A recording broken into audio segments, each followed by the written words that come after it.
earlier in the year, I had the opportunity to hear the story of a Holocaust survivor here at the Alabama Holocaust Education Center. And it was a story of survival, and it was a very emotional story. And deep down, it wasn't necessarily a story based on identity. It was a human story. Personally, Holocaust education, I think, has made me more empathetic and more open to other people's ideas and their beliefs. I would recommend this to any Holocaust educator. It's life-changing. The professional development that they offered provides the opportunity for teachers to have not just a clear pathway of curriculum and knowledge, but also how to encourage students to develop action.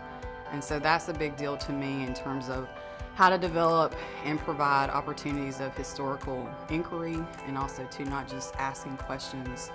Dialogical discussions are important, but what about historical empathy? When kids truly learn about the importance of Holocaust education, it does change you. You're never the same. So what the center has done for me is a big deal in terms of scholarships and opportunities, especially to travel outside of the United States.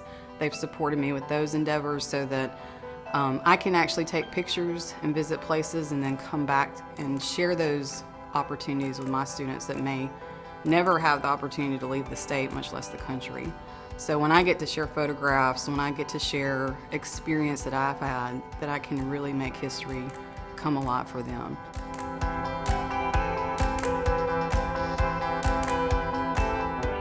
Using the virtual reality, I got to see what it was like for people to live through the Holocaust, because we hear stories about it all the time and we can try and visualize it, but to really see it and be in that situation is really eye-opening.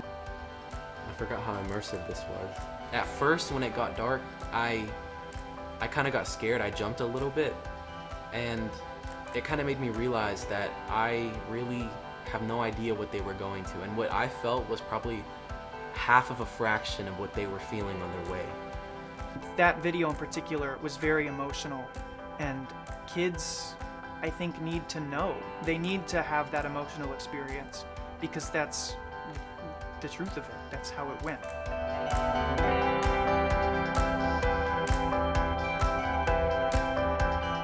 I think the biggest lesson is that you can pick yourself up and start again. I mean, my great-grandfather, he had a family before, the work camp, and so did my great-grandmother, and they met each other and they got married and they were able to start a family and come over here and start again. I mean, my grandfather started a store and he raised his family, and I mean, they turned out okay. So it's just, I guess the biggest lesson is just that you can pick yourself up. It's not just the end, no matter how much it seems like it is. When my grandmother told me about these stories, and when I read them in her book as well, the main word that kind of came to mind as I was hearing and reading these stories was resilience, and how no matter how dark the situation got, there was always a brighter corner that eventually took over. And I also try to apply that to my life. It's important to recognize that this was not a long time ago and that it can happen again. The phrase "never again" personally means to me that we will not allow such atrocities on mankind to repeat. It's an oath or a promise that we will love all people. And that if we begin to become aware of stuff in the world that's happening that is like that, then that is a sign that we should begin to speak up and that we should begin to take action to make sure something like the Holocaust can never happen again. Because really anything can happen tomorrow, but it's really just about what we choose to put forward and what we choose to teach each other and our children.